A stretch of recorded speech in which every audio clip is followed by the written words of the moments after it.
Hello and welcome to Crucible of Words for more legacy action as per usual. What we're playing today is the version 2.0 of a deck we played earlier on.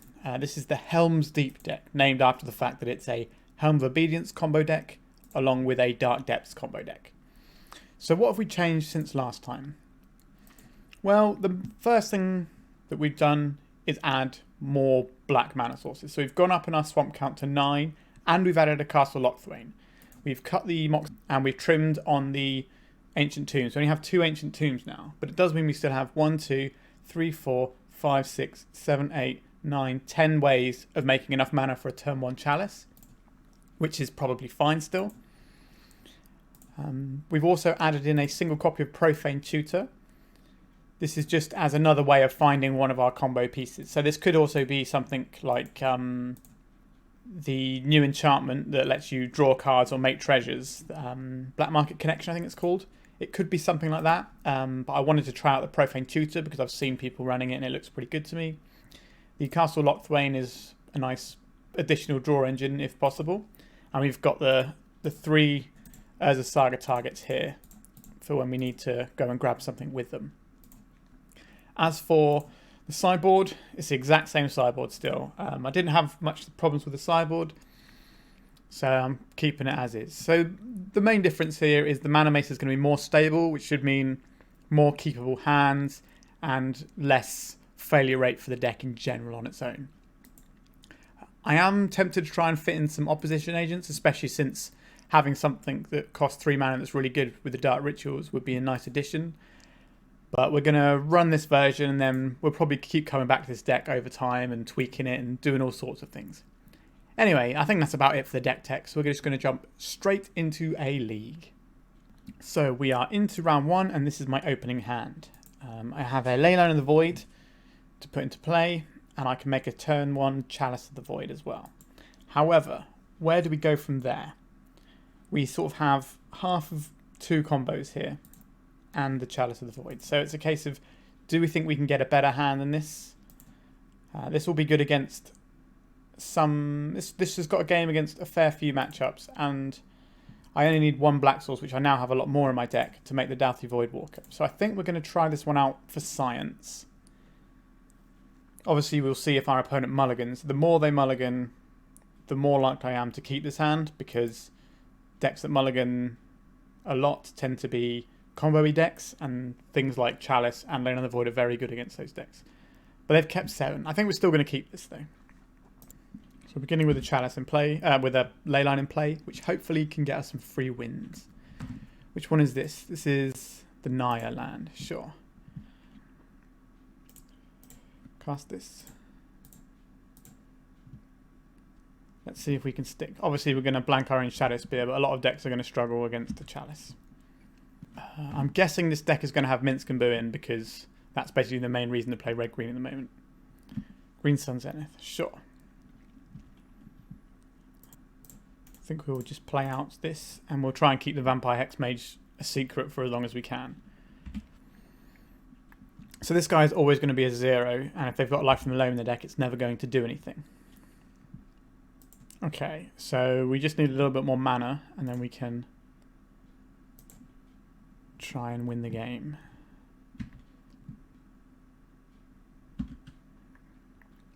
And then we can copy something with Thespian Stage. It's probably going to be a swamp, but we'll see what our opponent gets. If they get something spicy, we can always get one ourselves. So they might get a Dark Depths or something, and we can copy it.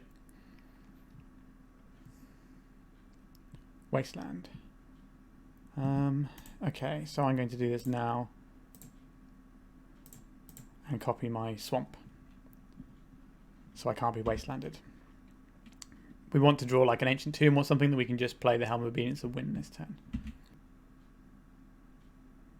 Just Minsc and Boo? Minsc and Boo, sure. So this clock is very quick, but what we're going to do is we're going to play Vampire Hexmage, we're going to kill this, and then we're going to get our own copy of it. I think that is a good play. Because this will, because these are both replacement effects, I should be able to choose which replacement effect. That is how it works in Paper Magic. Whether or not they program that into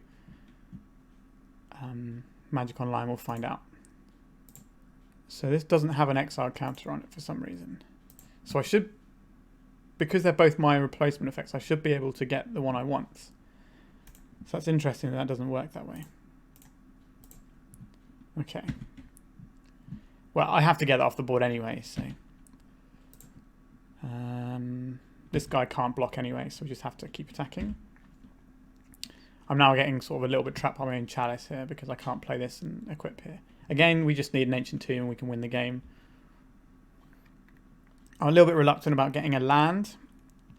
Playing a land and then putting this into play because it's vulnerable to Beseiju and it's also vulnerable to letting them shoot it for collector. Okay, so they've blown up my chalice, which means I can play my Shadow Spear. I guess I won't be playing my Shadow Spear. Again, an Ancient Tomb off the top is fine, or a Dark Ritual. So you've got 6 cards which immediately win us the game. The clock is not the slowest here, so we got 4 or 5 coming in.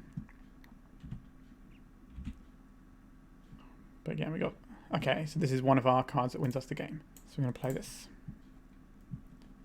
So up to 3 mana, 4 mana, cast this.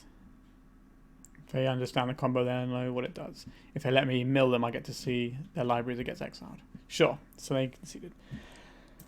Alright, so our deck did its thing. Chalice didn't actually look that good there. So their deck is going to have Minsk and Boo coming at us as one of their main threats. So if you name Hamster with this preemptively, then the Minsk and Boo does a lot less. Sudden Edict is going to be good against the Marit Lage token, which I suspect they probably have in their deck. Not sure any of these are particularly good. Chalice of the Void, when they've got Green Sun Zenith and Prismatic Ending, is not great. So we can take these out, and this gives us 4 immediately. And then it's a case of which of these do we want? I suspect we can probably trim a Profane Tutor. And the Doughty Voidwalker is quite easy for them to kill. But again, it is quite effective versus them. So at the moment we've got 5 in here. I think we want to keep the Plague Engineers. But if we're bringing in Plague Engineers, it means we can trim on the Voidwalkers.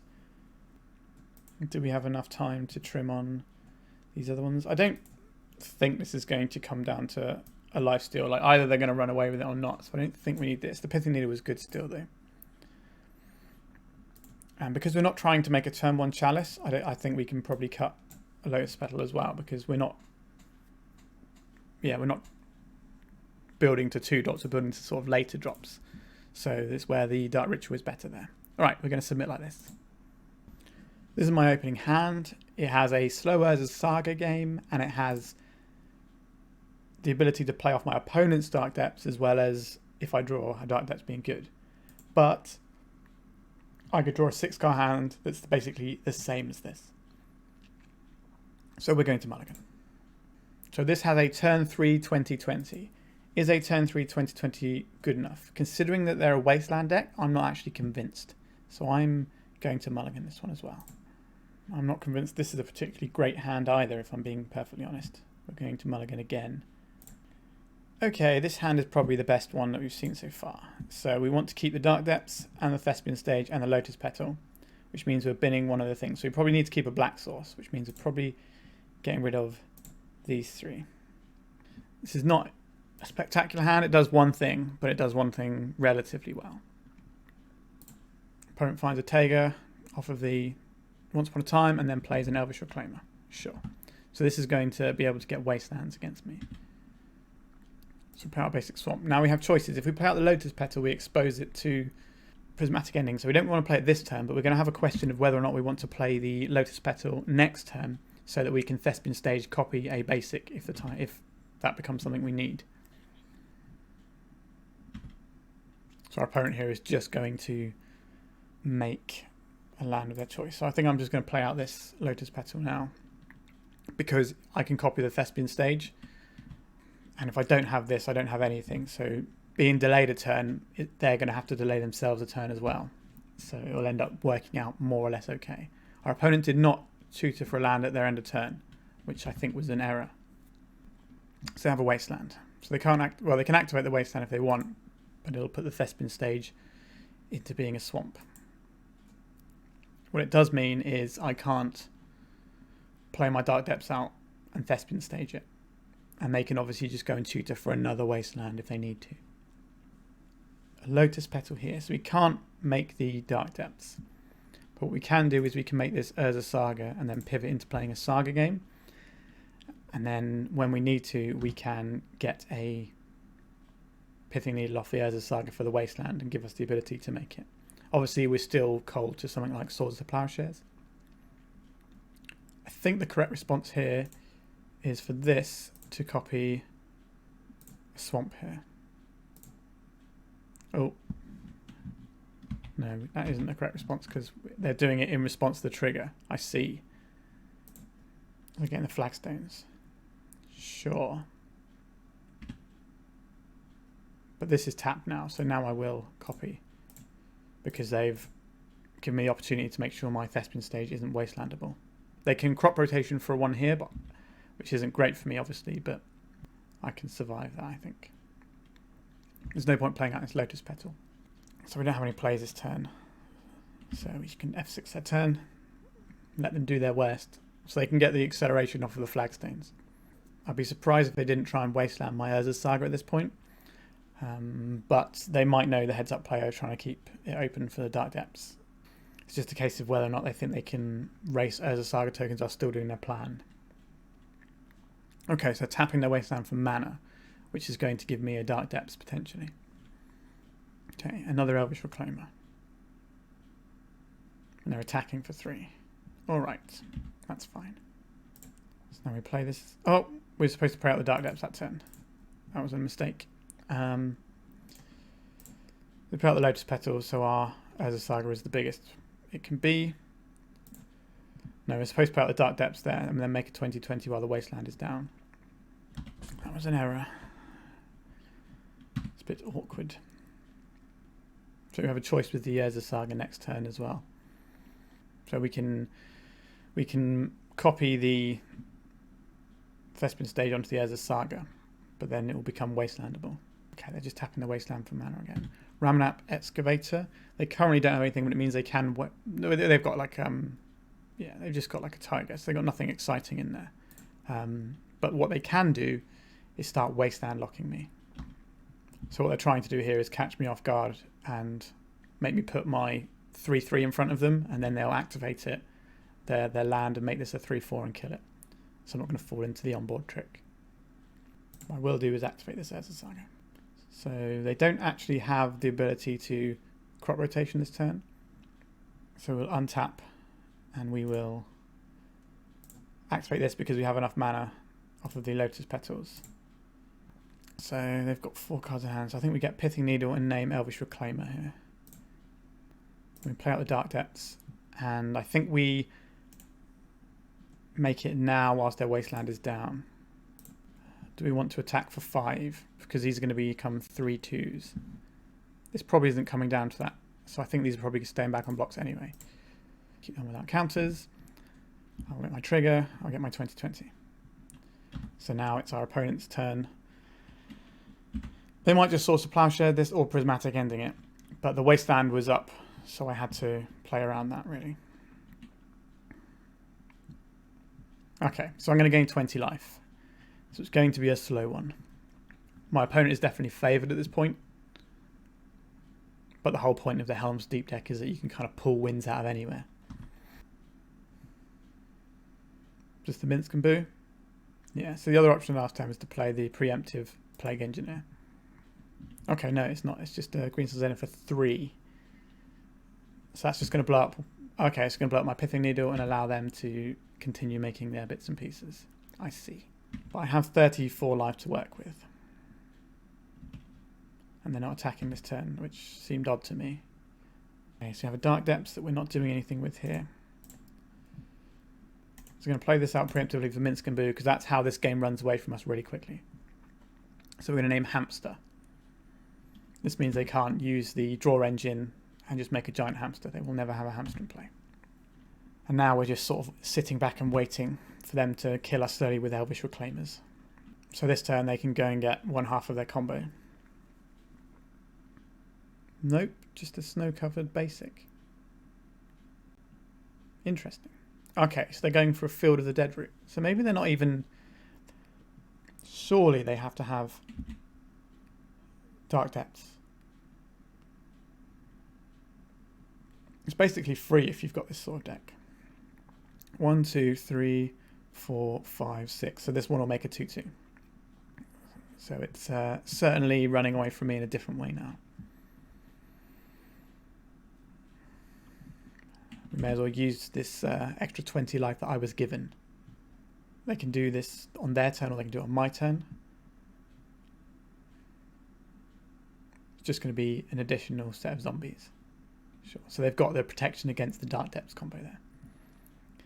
Douthie Voidwalker. I can play this out. It can't block, but it can activate a combo for me if necessary. So we are looking to draw Helm of Obedience and Dark Ritual in the next 2 draws. Okay, I'm going to trade off some construct tokens this turn. I'm taking a big hit there.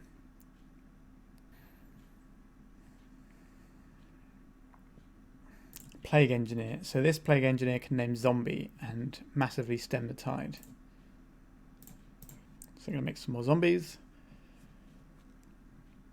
I should be able to survive another turn. Obviously, it only takes 1 removal spell and that's all kaput.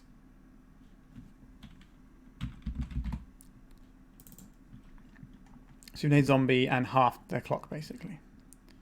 The Doughty Voidwalker, I think we hold this back on because if they cast a removal spell, I can always exile this. Although my way of winning the game is... Yeah, so I'm winning through the combo here anyway. If they give me something I have to use to survive, then so be it. Gonna top up their zombie pool. I'm pretty sure we're dead here. 8 plus 5 is 13. 14, 15, 16, 17, 18, 19. Yes, we should be dead here. If they attack with everything. If they don't swing out, then we might be able to live.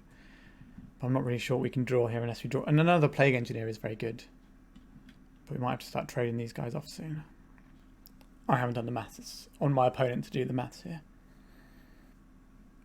So the Minsk and Boo, it won't get hamster, but they can still put 3 counters onto... they have to have type creature trample or haste. None of these have trample or haste, so this doesn't actually get to do anything, but it can fling me for 3 damage. Yep, so they're going to fling it at my Plague Engineer, right? Because it's any target. Yeah. Okay, so that kills us. They found the line. So back to sideboarding. What do I like here? I quite like the plan we were on to begin with. I think the better plan is the Doughty Voidwalker plan here. And whilst Chalice of the Void can stop Reclaimer on 1, it doesn't stop them. It doesn't stop them Green Sun's anything for 1 at all. So I think this is probably where we're going to land on this one and try and go fast. Right, this deck can turn 1. So what is our opening hand here? It is Doughty Voidwalker into not a lot. We can turn 3 Marit Lage, but as we've seen against this deck, they can shoot her up Wastelands before then, so we're going to mulligan. What does this hand do?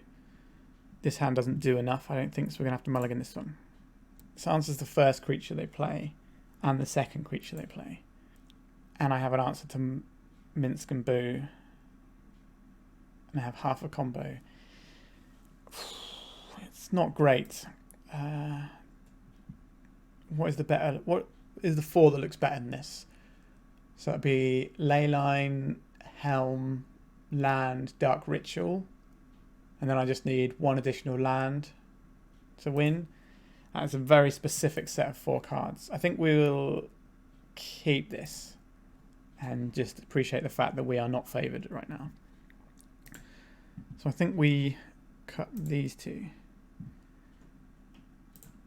And we just make sure we can answer the threats we're worried about. This is not how this deck is ideally supposed to play. But their deck functions a lot worse when it doesn't have an Elvish Reclaimer. We don't particularly want to play out this Thespian stage if we can avoid it. I think we do play this out so we can sudden edict on their turn. It does expose us to Wasteland, but a Wasteland on this isn't a Wasteland on Dark Depths.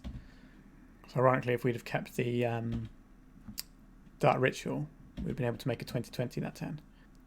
They don't Wasteland this now, they're sort of asking for me to copy something with it, perhaps. Okay, so they're doing it now. Not ideal. We are quite far behind now. We're not going to play out the Dark Depths. Our plan is basic Swamp and Dark Depths. That's how we win this game. We did add a lot more swamps to the deck, so that's certainly something we can look forward to drawing, hopefully. Elvish Reclaimer. So a mana source here gets us to kill this, which has to die, otherwise we just start losing the game. Because this card is very good. I'm cracking this now, so it's a 3/4. I don't believe they have a play. If we play out this Dark Depths, we might be able to bait a Wasteland on it, so it slows down their turn. Possibly they'll Reclaimer away one of their lands and slow themselves down. We need to be able to kill this really before we can play the Dark Depths for real. Okay, they have a Caracas, which completely nullifies our Dark Depths plan. We've drawn another Leyline of the Void, which isn't really where we want to be either. I think this game is over now. There's definitely a series of draws that can get us to play the game a bit more. And Urborg helps, for example, to give us 3 mana.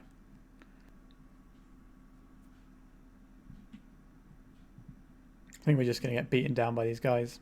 Okay, they've just brought in more guys. Okay, so we've drawn the Swamp. So we are priced into sudden edicting. I think we may as well do it now. So we get to sudden edict away again. But if they're just going to keep making threats, then we're in trouble. I get the impression that they're going to... Oh. They're going to Reclaimer away the Flagstones this turn. Yeah. Sure. Possibly for a Wasteland, just to make sure they put the game away. No. We take less damage this turn. This is an interesting one here. We can play the Thespian stage out, which forces them to keep their Caracas open. Or we can play the Thespian stage and immediately copy for the Wasteland. Next turn we're going to take 3, 4, 5, 6, 7, 8. So we have to cast a sudden edict this turn. I still think we play this out though. It's going to be very challenging for us to win this game. This is a 3-turn clock though. Should get 2 more draw steps. So we could draw Urborg this turn, play the Leyline next turn, draw Helm and win. That's a possible one. Obviously it can be disrupted by things like Green Sun Zenith or Wasteland. So this is 3, 4, 5 damage. So this is lethal damage. So we need to play this out. And we need to play out our Hex Mage as a blocker.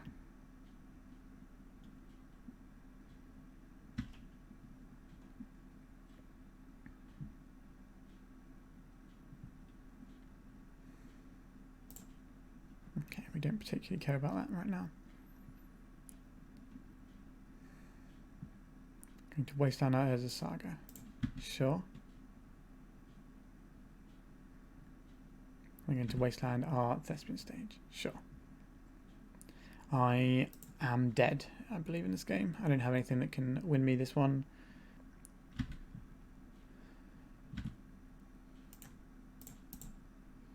So block here.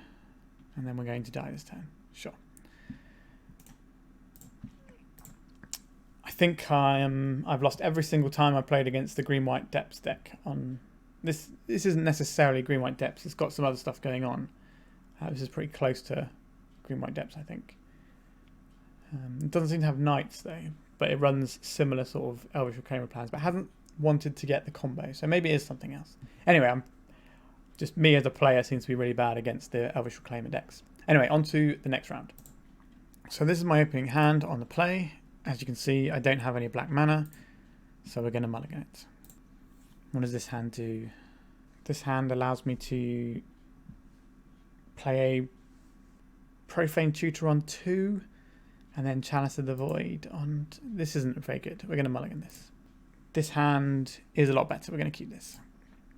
So you want to keep a Leyline of the Void because you can sometimes get free wins off of Leyline of the Void. You want to keep Dark Depths. You want to keep Thespian Stage. So we're going to bottom one of the ley lines. And then the other choice is whether we get rid of the Ancient Tomb, the Lotus Petal, or the Swamp. I think the Lotus Petal is the one that should go here, purely because the Ancient Tomb is the better card for getting us up to Helm of Obedience. So I'm going to start with a ley line in play. So these 3 lands in combination together give me a 20/20, but all 3 of them are wastelandable, which begs the question of what I am supposed to do here. If I play the Thespian Stage, they're going to know the jig is up. I think if we play the Ancient Tomb, then we can turn to Thespian Stage, copy something else if we need to, like a basic or something. Again, this is vulnerable to Wasteland. Okay, Snow-Covered Island. So we've dodged the Wasteland on the turn 1.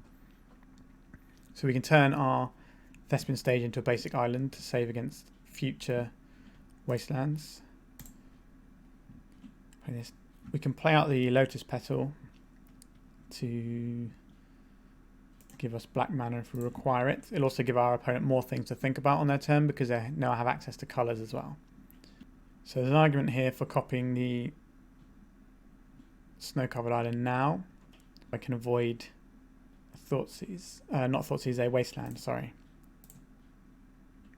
So this gives us Wasteland protection on our Thespian Stage, which means we have the resources to make a 20/20 even if our Ancient Tomb gets wastelanded. Should be noted that an end of turn brainstorm like that tends to either mean that they didn't have any lands and wanted to make sure they could hit their 2-drop, or they're a combo deck and they just needed to fix it so they could go off on turn 2. Generally speaking, you don't really want to play a brainstorm early on unless you have a fetch hand to go with it, or a different shuffle effect. Baleful Strix. This is the Esper pile, but it's not a Yorion deck. This can block my Merit Lage return, which is an issue. Because of that, I'm somewhat tempted to play the Chalice of the Void, which will then allow me to dodge things like Swords to Plowshares. So I think we're going to do that. This will shut out one of our opponent's main outs to our 20/20. It could just eat a Force of Will. So now we will play out this Swamp so we can turn our Thespian Stage into something if they play something really good that we need. I suspect I'm just going to leave this Lotus Petal uncracked, however. What they might be thinking about here is they shouldn't be having to think about any sort of crop rotation lines. That's not a thing that I can do here because of the Chalice of the Void. Ping me for 1. That's fine. They're going to clean up, so they've missed a land this turn. But that does suggest that the hand is absolutely stacked. Could just be stacked with 1-drops though. Doomsday. I think we play out this Dark Depths. So Doomsday does not run Wastelands. What does it run that I need to worry about?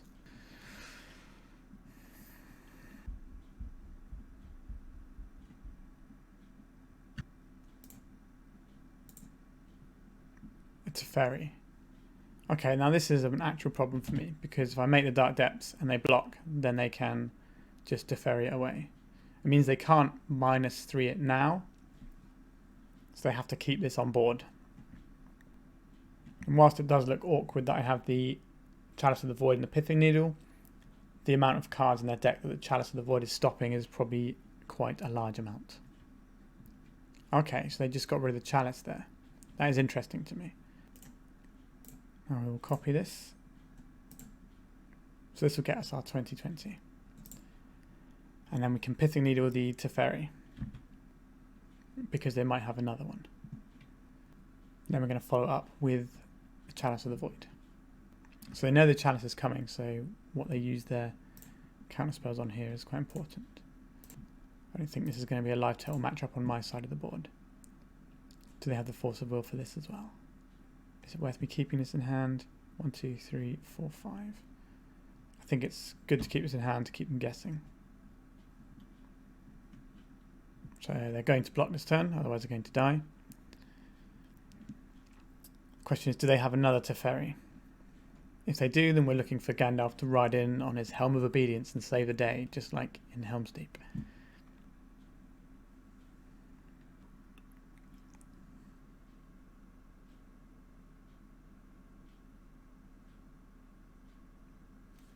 They have a Doomsday pile that probably wins through Chalice of the Void, which means Cyclers and Lion's Eye Diamond, I suspect. We also get to see their deck though. Okay, so they didn't have a line that won that turn. So that's good for us. So we get to win that one. And they didn't want to show us their deck, so they just conceded. Sideboard wise, the Chalice of the Void seem really good, but what we also have here is Hymn to Turax. And Core Ambitions are good here. Now, the thing to take note of is that they had white mana sources. They have white mana sources, which usually means they're playing a Monastery Mentor build of the deck. So they can pivot to that from the sideboard, which means we're going to want some number of these things. Now, obviously, as you've probably noticed, that would be 15 cards I want to board all of these in, which is something I don't think we can realistically achieve. I don't think the Pithing Needle is that good here, aside from Teferi. Now, how much do I want to be able to deal with the Teferi? I don't think the Shadow Spirit is where I want to be. I think we can probably trim a Profane Tutor. The Chalice of the Void is better on the play than it is on the draw. So there is an option of cutting it for one way. Cutting it while I'm on the draw and then putting it back in when I'm on the play and just relying on the hardest card. So if we're thinking they're going to have, what do you call it, Monastery Mentor, the Court of Ambition is probably not where we want to be. I think the Plague Engineer is fine. It's also a threat, so I can beat down with it if needs be. So what do I like here? I think we are we trying to go really, really fast here? I think we have to try and power out early Hymn to Turax, so we need to keep our acceleration in, which means we're going to be trimming some of our combo pieces. The Leyline of the Void isn't great against them, so we'll board those out. We still have the Helm of Obedience and Doubthy Voidwalker together. But I think this is fine. This gives us a decent selection of things to ramp into. We still have the ability to win this way, and we can make our 20-20. I think we will keep this hand and keep this configuration and submit. This is our opening hand. Load of black spells, no black mana, so we're going to mulligan. This hand can cast a turn 1 Hymn to Turek, and it also has Plague Engineer and Urza Saga Plan. I think we can keep this. I think we'll put one of our Urza Sagas on the bottom. It's either the Urza Saga or the Vampire Hex Mage. I think we'll put the Hex Mage away and just try and Urza Saga them out, because we're going to need the mana to activate our sagas.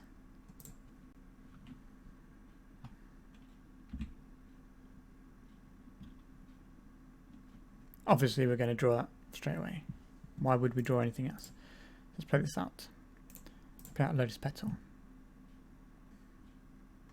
Brainstorm, presumably to protect the important cards. Oh, just a Spell Pierce. Don't see one of those every day. Sure. We will not pay for the Spell Pierce because we can't.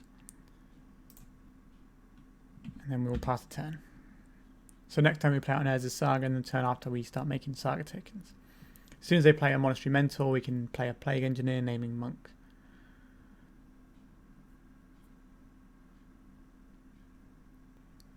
Right, so they've got a Brainstorm with a fetch land, so that's good for them. Less good for us. So it's back to us now. So we're just going to start out with our Urza Saga plan. So play the land so they can hard cast. Okay, so got a Dark Ritual. So probably casting Doomsday this turn and winning the game. That would be my takeaway. Let's see if they've got it. I should at least be able to see how they sideboarded and see if they are bringing in mentors or not. Okay, so we can now see our opponent's deck and see what they boarded in. I see Swords to Plowshares, but I see no... Yeah, I can't see any Monastery Mentor in there at all.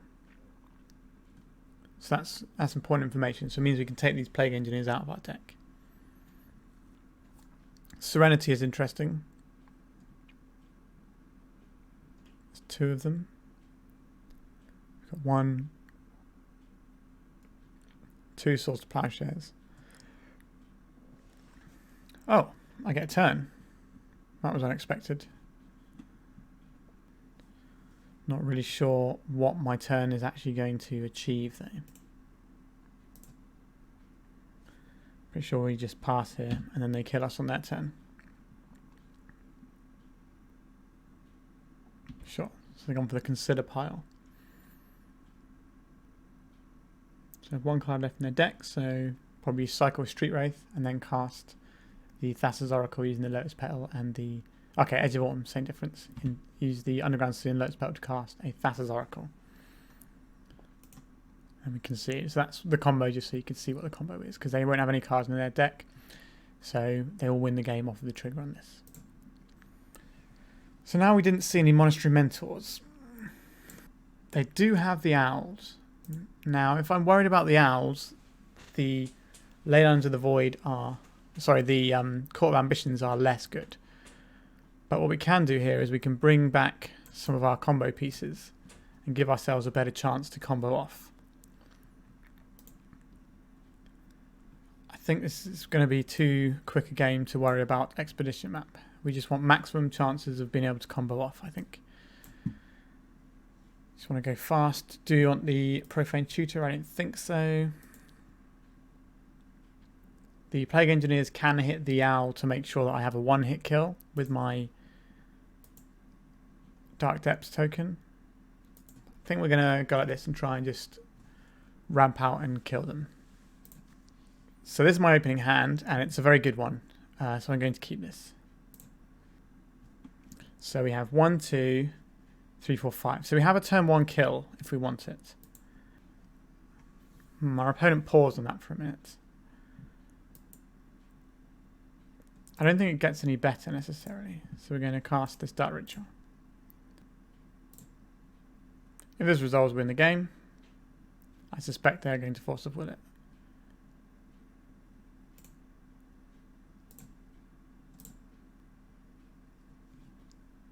Not sure what they can have for 0 mana because they're not a green deck, so they didn't have Force of Vigor here. Maybe they just haven't seen this combo before. Not bad, turn 1. That's what you really want with the deck. Sure. So we got a turn 1 to finish off. So we are 1-1 now. So let's have another round and keep going. So this is an interesting hand we've opened up on here. So we have the ability to make a turn 1 Chalice, but all our mana is disappearing mana, which is not really where we want to be. So I think we can do better than this one. We can get the same functional... This is effectively a 5-card hand, right? 1, 2, 3, 4, 5. So we can do better. So this gives me Leyline of the Void. It gives me an Ancient Tomb to make a turn 1 Chalice of the Void. Yeah, we're going to keep this and get rid of the Doughty Voidwalker. So we don't have any black mana, but 1 swamp will basically give us the win. So we're going to keep this. And we can always get free wins against reanimated decks. Sure, it's a Delver deck, so we're going to... Well, it might be a Delver deck. Play this out. So if we can Chalice of the Void them. That'd be good. It could be a Sneak and Show deck. But either way, it will hit cantrips. This will force a Force of Will, most likely. It doesn't. Okay. That's interesting to me. So we're looking for... So we can't do the Dark Ritual for the win now. We need more mana sources. But we've shut off a lot of cards from basically every deck that plays Volcanic Island. Now they just go and get like a basic things here. Okay. So what do we have here? So we make a 20/20 next turn with this setup, which seems alright to me. Alternatively, we can make the Thespian stage copy the Ancient Tomb, and then we untap, and if we have another land, we can make the Helm of Obedience first. So we just see what our opponent is up to here. An Expressive Iteration. Okay, so they got Volcanic Island off of it, sure. So a little more like a Jeskai deck than anything else. Like they could have been like some sort of Delver variant, but the fact they didn't play any sort of threat by turn 3 makes me think they're definitely a control deck. So this is the better hand. This is the better one to play, because if this doesn't work, then we can then sacrifice our lands to make a 20/20. So they have a Force of Negation. Sure. So our plan is to next turn make a 20/20. Alternatively, if we draw a Lotus Petal, we can then play the Vampire Hexmage Dark Depths. Dark Depths is less good against them because they have white mana. Monastery Mentor, sure. So it's Jeskai Mentor deck. So I think we play out the Dark Depths and we put them to the test. So Jeskai Mentor tends not to really play much in the way of wastelands. If they do play a wasteland, then I can just hold this back and then play a swamp next turn and play the Hexmage, and I have 2 ways of cracking it. So I'm not going to... So Prismatic Ending is the card I'm fearful of here, so I'm just going to take this. So Brazen Borrow is the thing that can beat me here. Okay, they didn't have it, and this shut off their Swords of Plowshares they might have had.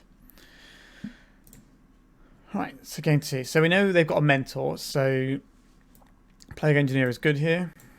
Hymn to Turak is also very good against these grindy control decks, but because they're a Mentor deck, we can't really play the Court of Ambition, and I think suddenly it gets worse over time anyway. So our worst combo against them is probably the Dark Depths combo. I don't think we're into Shadow Spear. I keep boarding out this Profane Tutor.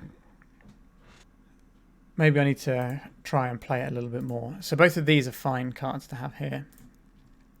And the Dark Ritual is fine to power things out. These can deal with their Planeswalkers.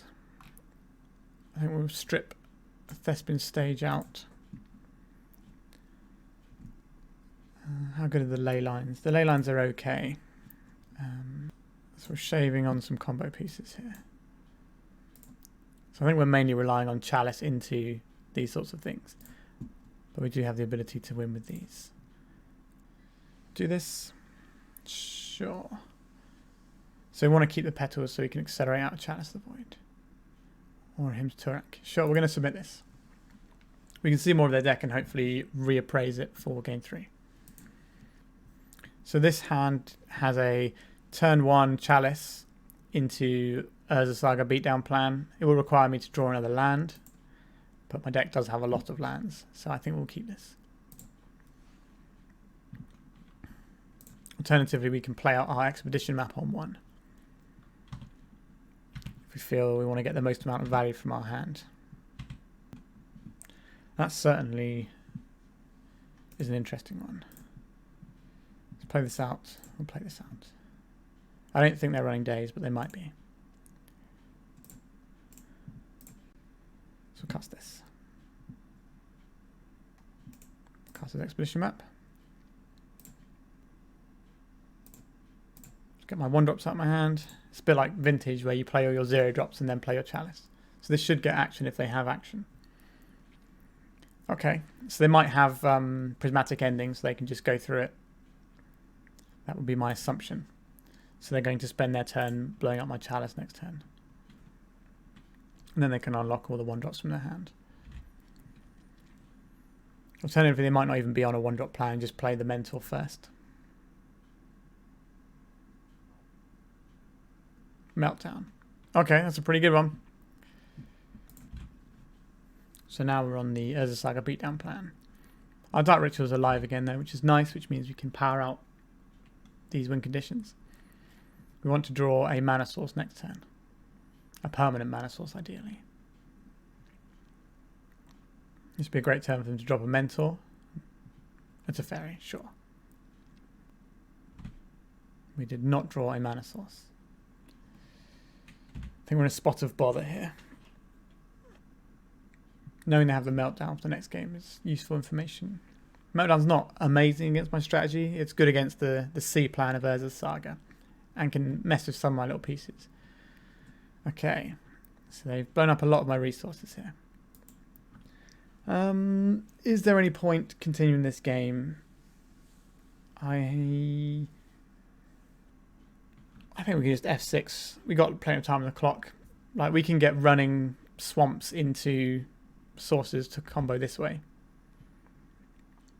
It's asking a lot, but it's possible. They haven't deployed a threat to win the game with yet. So I do have an amount of time. Like, once they play a threat, I can do the maths and work out if I have the relevant draws before they can win the game. Rest in peace. Sure, that doesn't do anything. They've sort of just brought in all their hate pieces and just hope that some of them stick. So this is going to be a basic mountain.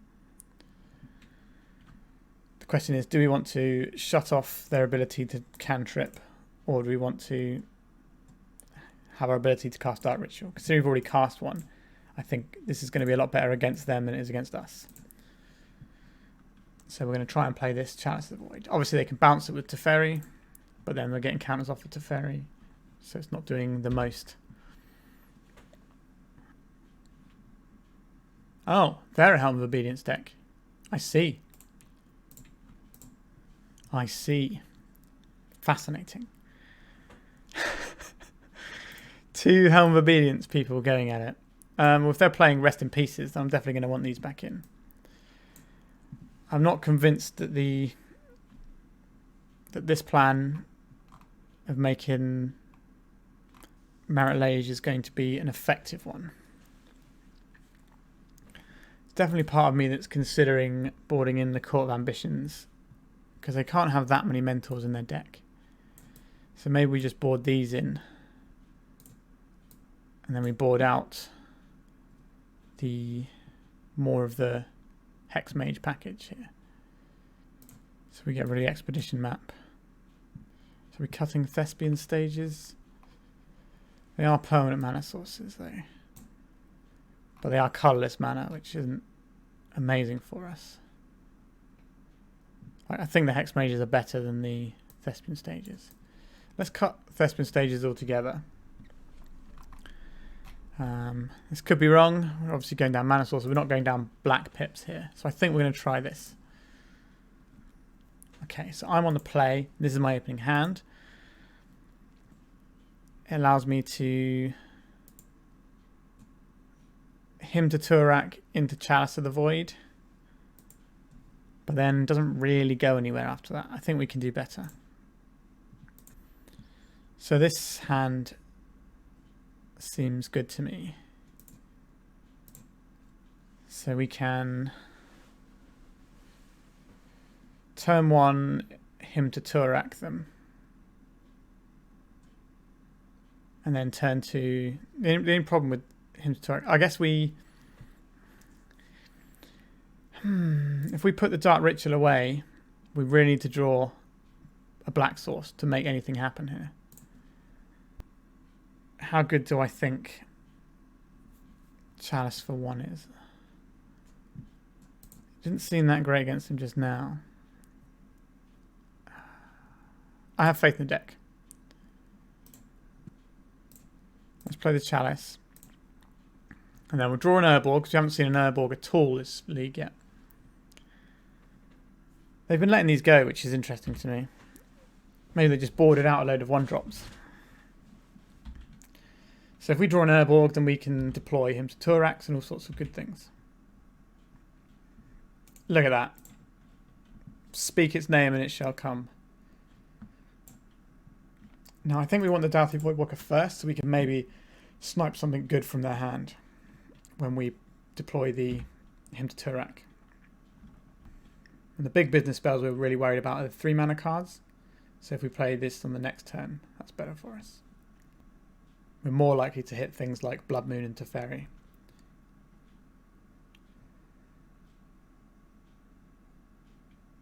Sure. This is going to be a good turn, I think. Him to Turak, cast, targeting you. What do we get? We didn't get any 1-drops. If they blew that up, that means they obviously have something that they want to cast for 1 mana. So let's put them in under the chalice.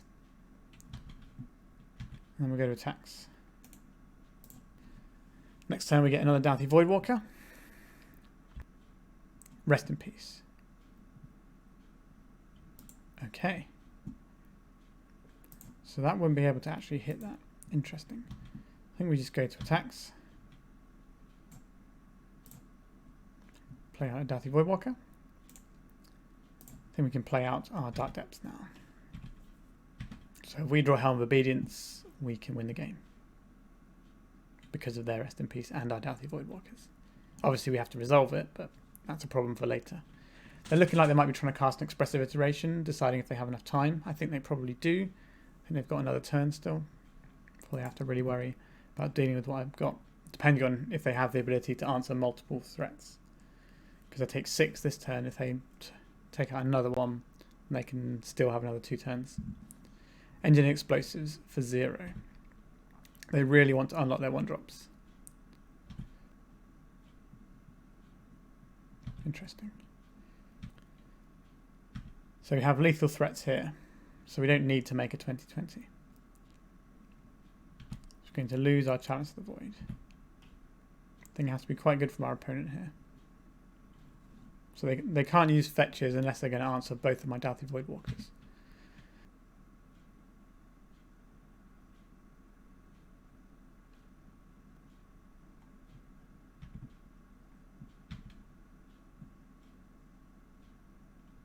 Okay, so getting to 6. And they got double Swords to Plowshares. That's 1. That's 2. Okay, that puts them to 4. So the main thing I have to think about now is, depends on if they make a land drop. If they make a land drop, well, that's no, because they can't now. So they can't. If they make a land drop, then next turn they can Helm and kill me. So I have to Dark Depths this turn if they make a land drop. If they don't, then I can beat for 2 and play around removal. Because they'll be forced to remove my Hex Mage in 2 turns. So I did make a land drop. So I have 2 cards in hand. 1, 2, 3, 4, 5. So I have enough mana to make Helm as well. If I draw the Helm. The Helm.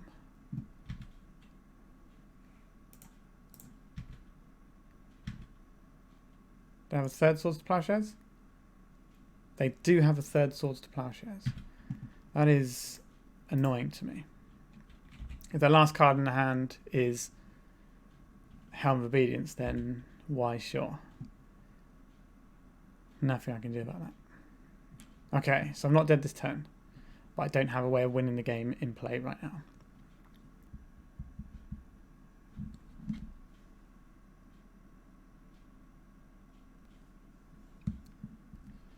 So here we are again. Again, we're just trying to draw the Helm now. Right, we can draw something to make a 20/20. They've already used 3 Swords to Plowshares, so sure, you can bounce that. They were going to bounce something and draw a card anyway, so might as well be the ley line.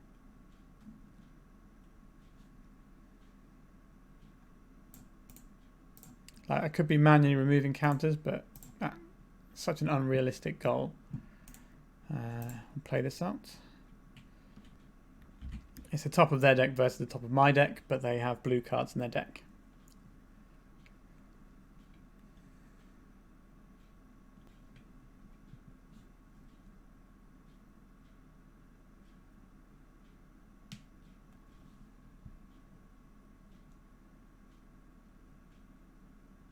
This looks like the Blood Moon. No, a backup Teferi. They're just digging and digging now. Nope, they're just plussing that one. Interesting.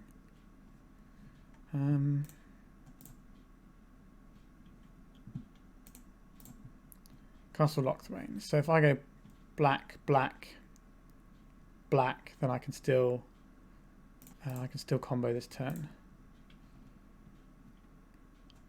I've got a certainly large amount of life to work with. So now I've got a draw engine. It's not quite as good as a load of blue spells, but needs must. What silly game this is. Sure, they're bouncing this. They're going to bounce something. Might as well force me to replay it. Make Castle Lochthwain hit me for more damage. I guess Castle Lochthwain isn't hitting me for damage anymore. Okay, black, black. Doesn't matter which one's there. So we're going to keep casting the ley line because we've got nothing else to do. It means they have to move 2 permanents at instant speed if I do get to Helm combo. If they bounce this and I kill them with their own Helm, I think that would be some amount of just desserts. They're only on 3, which is very upsetting. Right, let's stop them cantripping.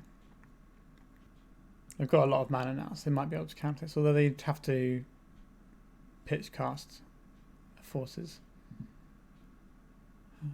I don't think it's worth playing out the mana or anything. It's best to keep it on the down low. I've given them multiple things that they can choose to bounce with their Teferi though.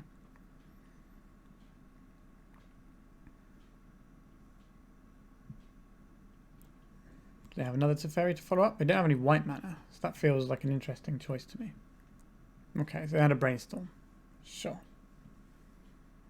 I guess that makes sense. They find Land and Helm and they win the game. But they could plus for a turn. They have many cards in hand, so it's going to be very difficult to try and resolve something into them. Okay, so we have this Helm of Obedience again. So let's try and play out this Chalice of the Void first as the bait spell.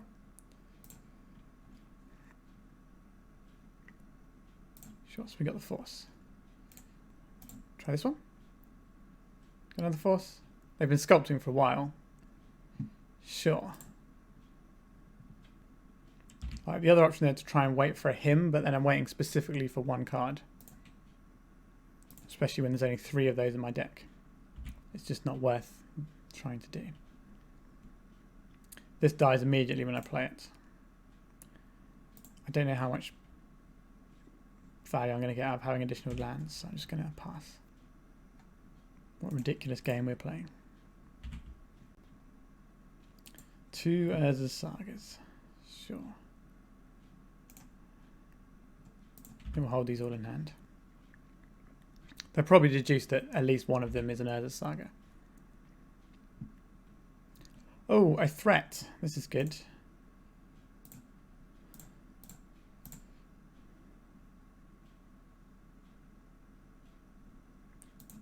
So we're going to name Monk. And past turns. They have to have a removal spell for this. They've used 3 Swords to Plowshares, 2 Prismatic Endings, and an Engineered Explosive. Oh. Jace the Mind Sculptor. Sure. That's a real card. So they have to bounce this every turn. Which is fine by me.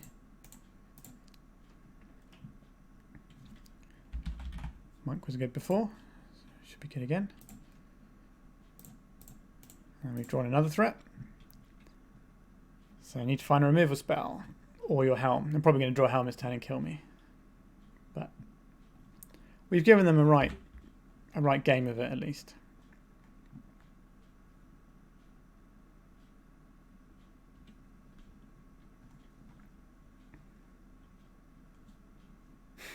Brainstorm into Brainstorm, so they don't have what they need. They're locked because they can't use fetch lands. Okay, they're trying to find one more card deeper to get the Helm. Okay, that was a real weird one. But we got there in the end. 2 Helm people jamming against each other. I hope you enjoyed that game. At this point, I'd just like to remind you that if you could subscribe to my account, if you're still watching this video, then that would be really useful for me. I need to try and get my subscribers up, so that would help a great deal. All right, thank you. Let's go on to the next round.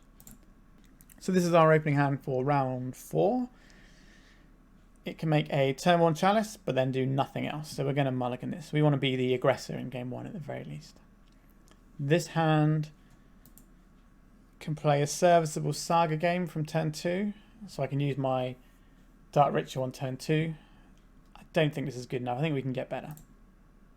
Can we do better than these hands? So we'd be putting back the Shadow Spear and probably the Helm. So then we'd be playing this tapped on turn 1. So we'd be pretty cold to a wasteland and Dark Ritual. I think we can do better. Let's go 4.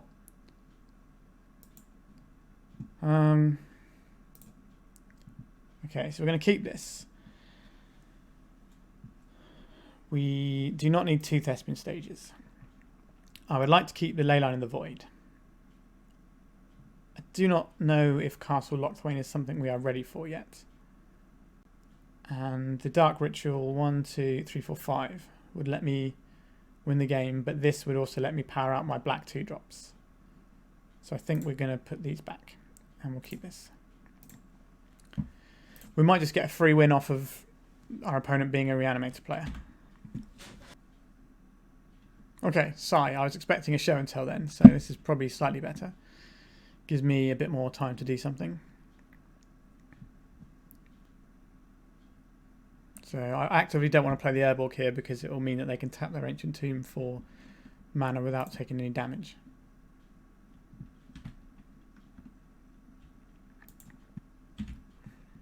We're on the slow boat to China here. So we take 3 this turn. Next turn we crack and get a 2020, which can just get stonewalled by these. So they're going to name Expedition Map, so we can't do that. So we're on the Helm of Obedience. They might name Thespian Stage, but no. Sure, that makes sense. Chalice of the Void for 1 when I'm in Chalice of the Void deck. Sure.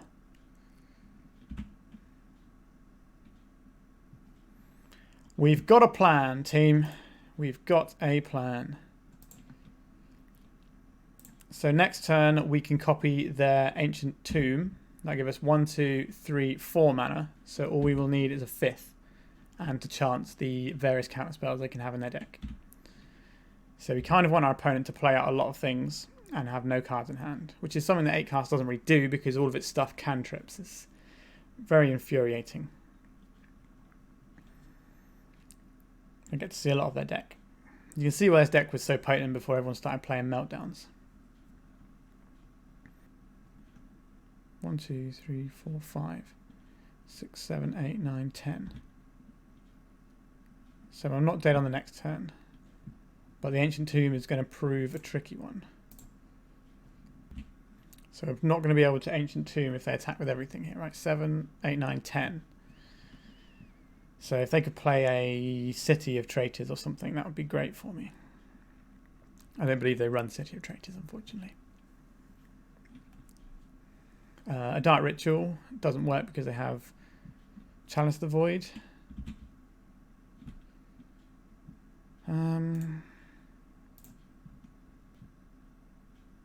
This can tap for black anyway because of Urborg. So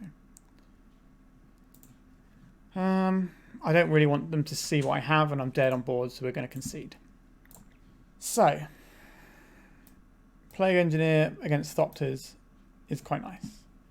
Hymns Turak is also fine because they're going to be playing a lot of counter spells. Chalice on 0 is something I want to do, so I'm going to strip out my Lotus Petals and Profane Tutor to accommodate some of these things. I don't think I can't be as good at Urza Saga deck as them, so I don't think there's any point in trying. I think the Dark Depths plan isn't. Oh, the one thing Shadow Spear can do is stick something on a Doughty Voidwalker. So that might be okay. I think the Dark Depths plan is actively bad in this matchup. So I think we probably strip out the Thespian Stage. What can So the Hex Mage hits Karn, so I'd rather remove stages than Hex Mage. So I think we're going to go with this configuration. So we're going to put this on 0, we're going to attack their hand and their Thopters, and then we're going to try and get a little bit of beatdown going, but ideally just combo with the Helm. So this is my opening hand. I can make a turn to Plague Engineer or a turn to Hymn to Turak. This seems fine. It's not especially impressive, but because they're a blue deck, I think this is fine. We can't just mulligan to a turn 1 hand, I don't think. Depending on what they play, makes me decide if I need to play out the Doughty Voidwalker or the Hymn to Turak. I think ideally we want to play the Doughty Voidwalker first and then use the Hymn to clear the way and get me some free goodies for the Doughty Voidwalker, because it could randomly find me something like Capra Cannoneer, which can just win me the game on its own. Because I've got a few artifacts in my deck. I've got less now though, but I might have enough that I can just race with it. Okay, so they're playing this on 1, which doesn't do anything, which is nice to know. And they've got 3 cards left in hand. Compare it with Doughty Voidwalker. So this impacts 5 cards in my deck total, I think, now. Okay, so they've got the land, so they can Urza Saga away. I'm going to play Sai. Okay, so we're playing Plague Engineer next turn.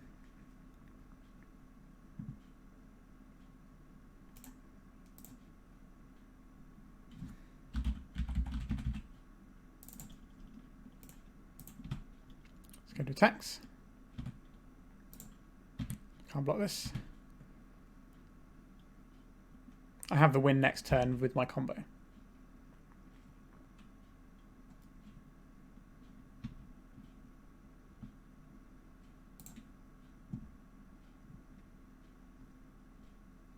So what are they going to find here?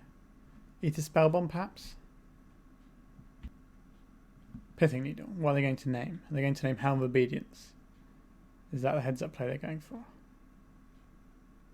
We'll get some information about how much they know about Monoblack strategies by what they name with this Pithing Needle. Helm of Obedience, sure. So, we know what our plan is. That is a 6 power guy.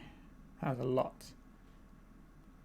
So we can play our own as a Saga, but I'm not really sure that gets us anywhere. If we play theirs, because we have to lose our 3-2 for it. So hopefully we'll draw our own as a Saga this turn. Thespian Stage. What does this achieve? Nothing. Got 2 cards in that. So I think we cast Hymn to Turak. It's usually a good idea, isn't it? So what do we hit here? Nothing exciting. So we play out the Thespian Stage. This can't block, so it's coming in. We might have to play the Plague Engineer, put the Plague Engineer in front of one of these 5/5s this turn. At least it trades. It means this one deals me less damage next time. So it does mean they get to start making Thopters. Pithing Needle was a good name for them. Unfortunately, if they put something in here that can remove the Pithing Needle, I would have to lose my Doughty Voidwalker to do it, which would be a problem. I think they're just going to have me this game. I don't have a great many ways of interacting with 8-cast decks. Leyline of the Void, what does that give us?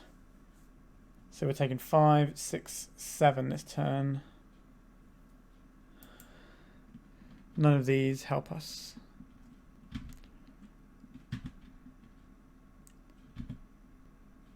So we could hold up Thespian Stage. The Leyline of the Void isn't doing anything because we can't deal with the... That's not true actually. So if they play an Urza Saga, if I copy it, it won't get the first Saga trigger until my turn. So what I need to do, I think, is play out this. And then that way, if they put something in their graveyard that can be answered, that Doughty Voidwalker can grab, then I can grab it, deal with the Pithing Needle with the Doughty Voidwalker, still have the Leyline of the Void. Quite what that's going to be, I'm not sure. It seems unlikely we're going to get Hercule's Recall out of them. And Otawara doesn't work that way, so we drew another Doughty Voidwalker. So if we play Doughty Voidwalker, then we... So maybe earlier I could have got the Urza Saga just so I could start trading and blocking, but I don't know how I win. I think I just had to play this and hope I draw into my own Urza Saga that way. Going on my own terms.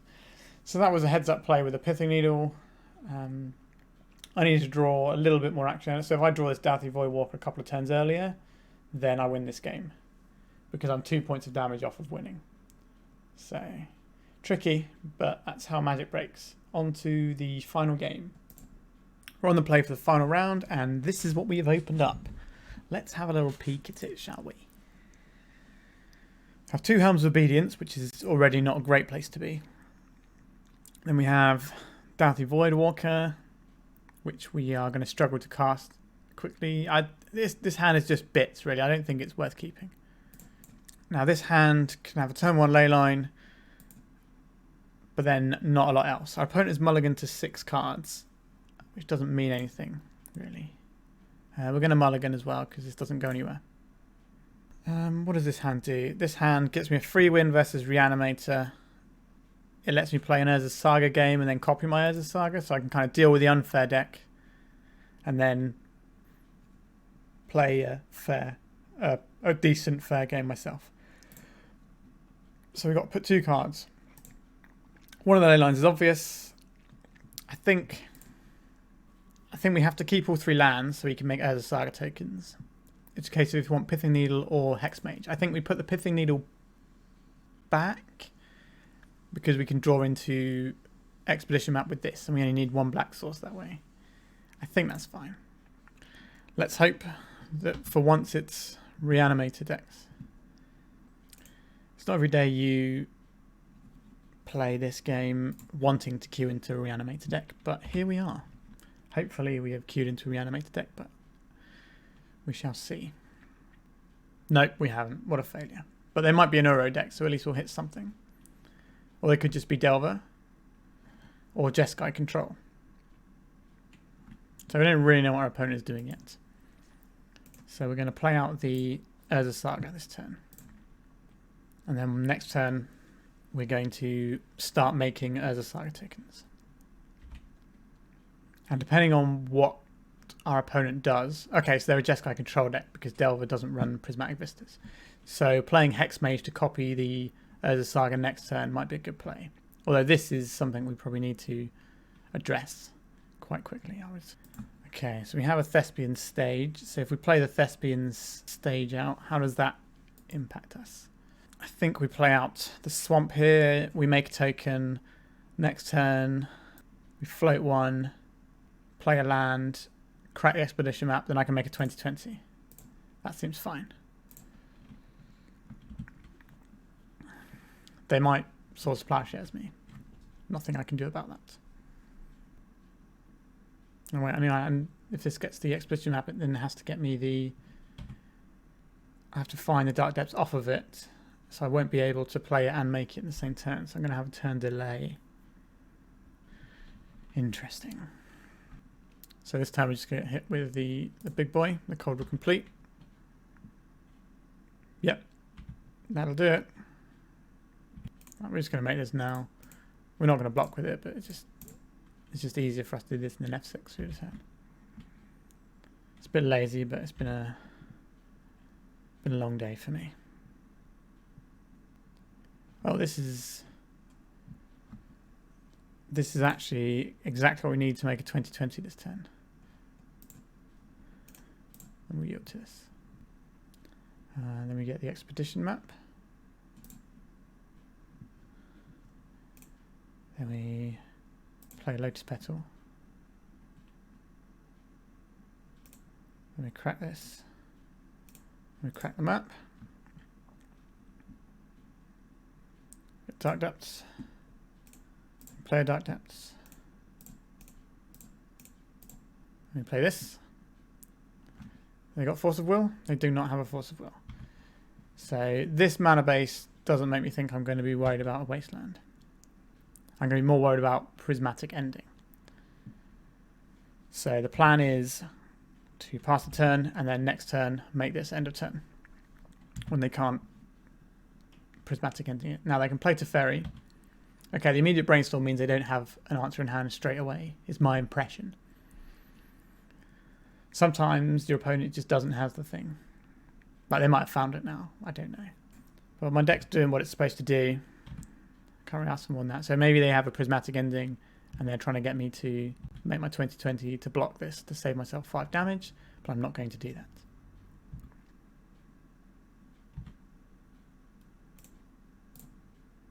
So it has to be a Source of Plowshares, which at least buys me 5 more attacks.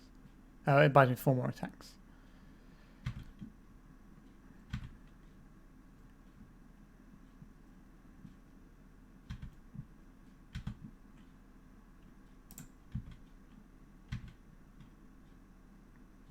Okay, so I'm gaining a big chunk of life. Sure. That's 4 more attack steps with the Phyrexian Germ token that I can dodge now. And we're relatively close to being able to cast Helm and go off on the same turn. They're showing 4 different colours here. Red, blue, green, white, which means that they could prismatic ending my Helm, so I can't play out and 2-step it in case they draw a land. Sure, prismatic ending. Because this has trample, there's no point blocking it. Just for 1, I might be able to save up some more toughness in this by playing other artifacts. Okay, that's a pretty good artifact, I would say. A pretty good land, sorry. It's going to make me some artifacts. Now there's a chance that I can make enough of these. Oh, they've drawn a Jitte probably. Okay, so that's really bad for me. Let's copy this now so we can pass through the turn. So the question is, am I more scared of them having a Jitte counter or me taking 1 damage? So I'd much rather take the 1 damage by not blocking here and let the Jitte counter kill this. I don't think I can race what they've got going on here, but I can cast Helm of Obedience and kill them. So, and our set is digging, and it's going to find them a wonderful Ponder. Sure. They're not going to play this turn, they're just going to equip their Jitte. We're going to take a big whack for 5, and they're going to get 2 counters on their Jitte. Okay, they're instantly removing it rather than waiting as a response. So this time we can take up to 7. So back to our starting life total, so it's not the end of the world. And we can't stop them getting more counters on their Jitte. Source to Plowshares, sure. And there's that Ponder that we know about. I think we're in Treading Water and then draw the Gandalf of Helm of Obedience. The battle for Helm's Deep rages. Yep, you can have some Jitte counters. So I get to at least see what my draw is first. So I can pop it now, so if I want to pump it, I have to do it in response. But that will shut off one of my routes to victory here. So I have a Source of Plowshare, so I can gain a load of life. So we pay 2 to activate this, and we don't have enough mana to Dark Depths, so I think we just let this go. And then we get this, and name Umazawa's Jitte. That stops them from pinging my little guys.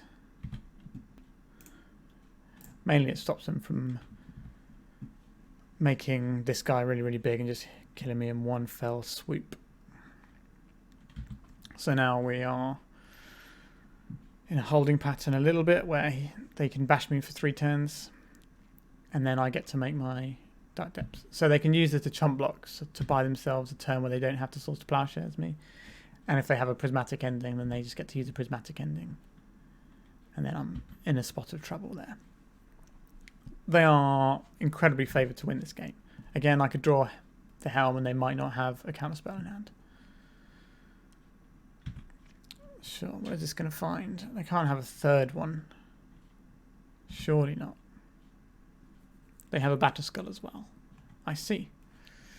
I see. So this has got trample. So I take 5.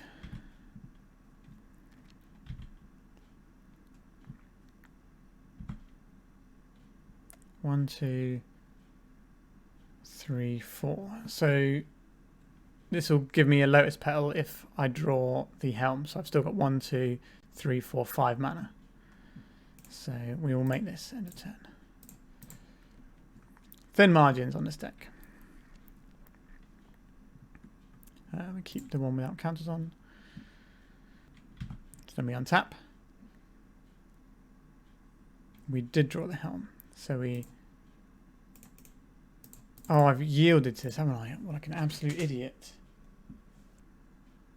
Oh dear, oh dear. Sure, we get a Lotus Petal. So we had potentially the win here. Oh dear, that's annoying that I put the... Again, unfamiliarity with Magic Online is causing me trouble. Okay, they have a Force of Will, possibly. Well, no, it's the Flow Strand they're cracking. And they're cracking the Prismatic Vista. So it looks like they're just going to be hard casting a Force of Will.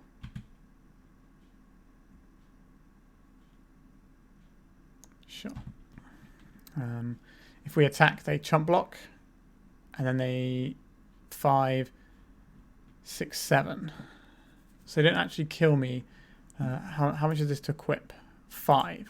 1, 2, 3, 4, 5, 6, 7. Yes, they can equip, so I can't attack. Which is not great. So I'm pretty sure they're just going to have me dead here.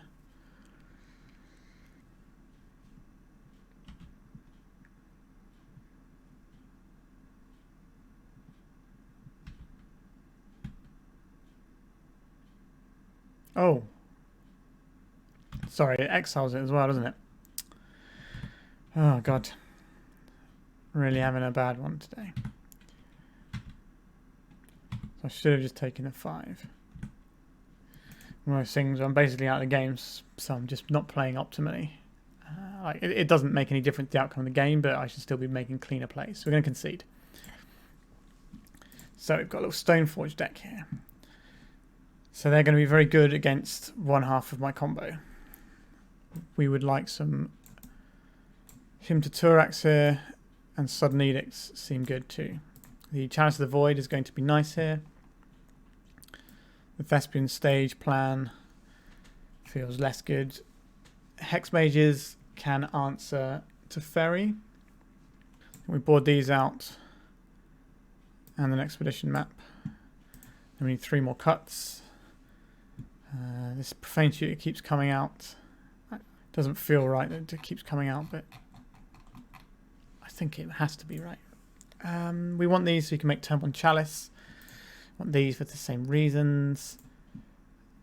So then it's a case of what are we cutting here? Probably cutting 2 Dark Depths. They don't tap for mana.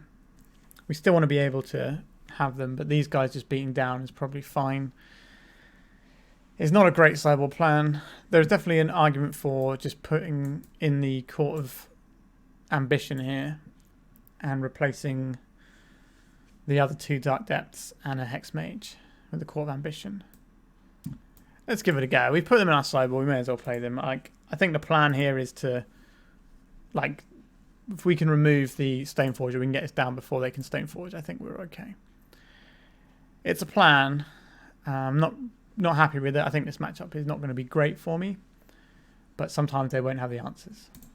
So when the players are opening hand, it doesn't do anything. So what does this hand do for us? We have 4 mana on turn 1 if we want it. So we can play Doughty Voidwalker into Chalice of the Void, and then try and draw into a mana into the Helm of Obedience. That shuts off quite a bit of their deck. I think I'll keep that, and we'll get rid of this Vampire Hex Mage. It's a plan. There's another line of play the Helm of Obedience on turn 1 and then try and spike a Dark Ritual, but I think this is just a safer play.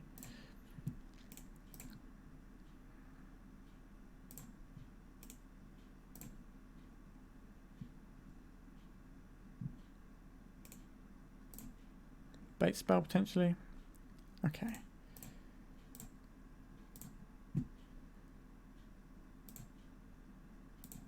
Let's see if this gets out. Right, if they counter this, then they can just use their... Okay, so they didn't counter it. So we are... Okay, so we've shut off... So we've used a lot of cards from our hand, but we've shut off a lot of things that their deck can do. They can prismatic ending this.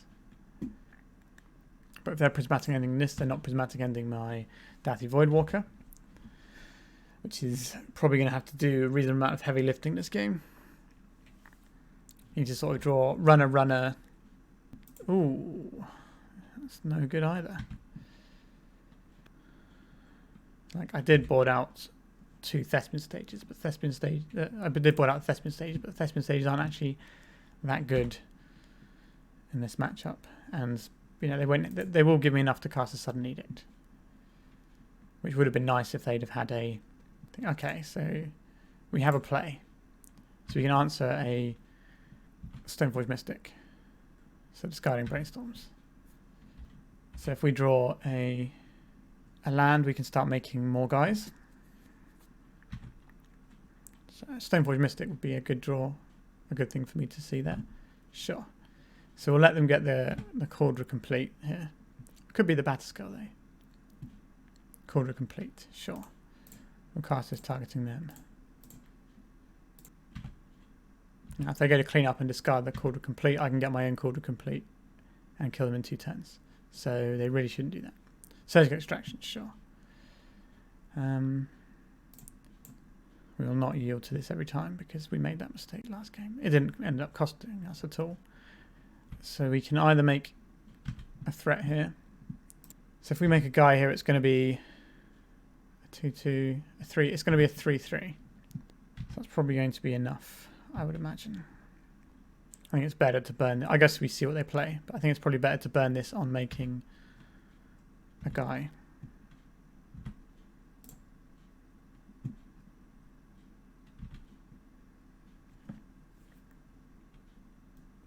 What does this get me if I tap it for mana now? It gets me a black mana. Sure. So we've got 2, 3, 4, 5. This will be 6. This will be 7. This is lethal, I think. If I can count. Yes. Okay. Sure. I can count. Okay. So the plan worked out all right. It's a little bit worse on the draw, though. I think we just go again. So this allows me to make a turn 1 Court of Ambition, which is something I've put in the deck. So I should probably think about doing it. So we have 1, so we have 3, 4 mana. So we can make a Court of Ambition on turn 1. I think we keep this. Alternatively, we make a turn 1 Hymn to Turak, and then we follow up with a turn 2 Court. Play this out. We play out the other one. Yeah. So this is going to get 2 cards either way, I think. Minsk and Boo. Sure. So if they play a Stoneforge Mystic, we don't want a Court of Ambition here. If they don't play a Stoneforge Mystic, it means they didn't have a turn 2 Stoneforge Mystic. Okay, so they don't have a Stoneforge Mystic in hand, so I think you'd play that if you had it.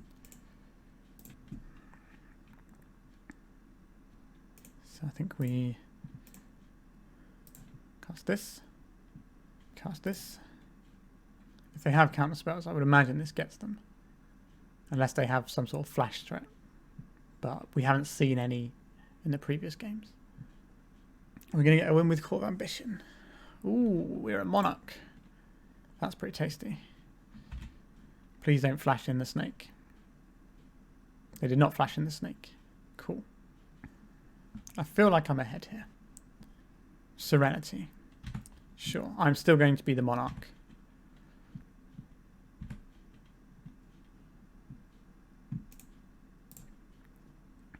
Would you like to discard some cards? Because if you do, you're going to lose the rest of your hand too. Because I'm going to Hymn to Turak you. Put this into play. We go black, black, cast, Hymn to Turak, target you. We're getting a Brainstorm here to shuffle away the one thing that they want. Unfortunately, we won't have the mana. Well, we could draw a Dark Ritual, so we might have the mana to make a token this turn. Okay, that's a nice one.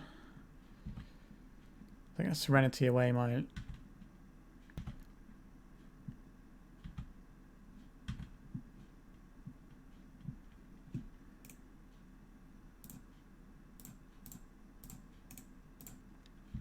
So next turn, we can cast Helm of Obedience and win the game. If we draw a Dark Ritual, we can check the Coast is clear first. Narset, sure. That's going to turn off my Monarch, sadly. What is it going to find you, though? If this isn't a blue card, then we are good. It is a blue card. Are you going to cast your Ponder, though? So we have two options here. I think we can... I think we're best off just getting rid of their cards. And then next turn, we can get them. Play out this Shadow Spear, because why not? We're not going to draw any more cards though because of the Monarch, sadly. Narset beating the Monarch, I see. So they got one card in hand, so it has to be Force of Negation, unless they find a good card here. They did not hit. So they have to have drawn Force of Negation here, or they lose the game. I think. They got Surprise Vendilion Clique for me. That would be a surprise. Pretty good with Narset as well.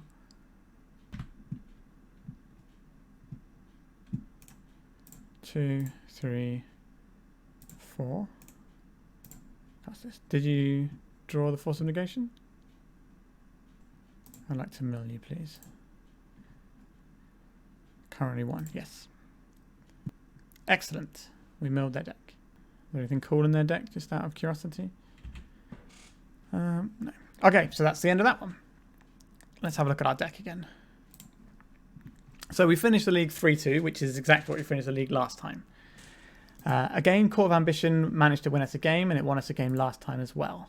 So, first up, the Profane Tutor. Not really convinced it's doing a great deal. And also, I think we can abandon the Urza's Saga package now. We've played 2 leagues, and it's been maybe a little distraction, but it's also hammered us a bit. So I think if we can remove these 4 and get in 2 more Ancient Tombs, a Castle Lochthwain and a Swamp, we're just going to have a much better mana base. And it also frees up these 3 slots here. So if we wanted to we could turn these 3 or these 4 into a opposition agent, which I think is probably what we're going to do for version 3.0. I think when we're changing the mana base around and like one of the main levers of the deck, I think we can safely say that it's a new version. So we go up to version 3.0 next time. Sideboard-wise, again, all the bits did the things they were supposed to do. Can't argue with that. I think what I will miss is the Pithing Needle by removing the Urza's Saga package. But I don't think the rest of it is going to be something I miss a great deal. Also, the ways I have of ramping the Lotus Petals and the Dark Rituals, they will be better with Opposition Agent, because I'll have a 3-drop to ramp into, which is weirdly something missing from my curve, even though I'm a Dark Ritual deck. So I can go Ancient Tomb, Lotus Petal, Opposition Agent. Or I can go Swamp, Dark Ritual, Opposition Agent. So I think that's probably where we're going to look at changing it for next time. Anyway, I hope you've enjoyed this league. It was had some highs and lows. A really stupid long game that we had that went on forever, and then a turn 1 game. So everything. We had Gandalfs and we had the Orcs winning Helm's Deep. So I hope you've enjoyed it. Please subscribe and drop me a like or a comment. That'll really help my content out. And thank you for watching. Goodbye.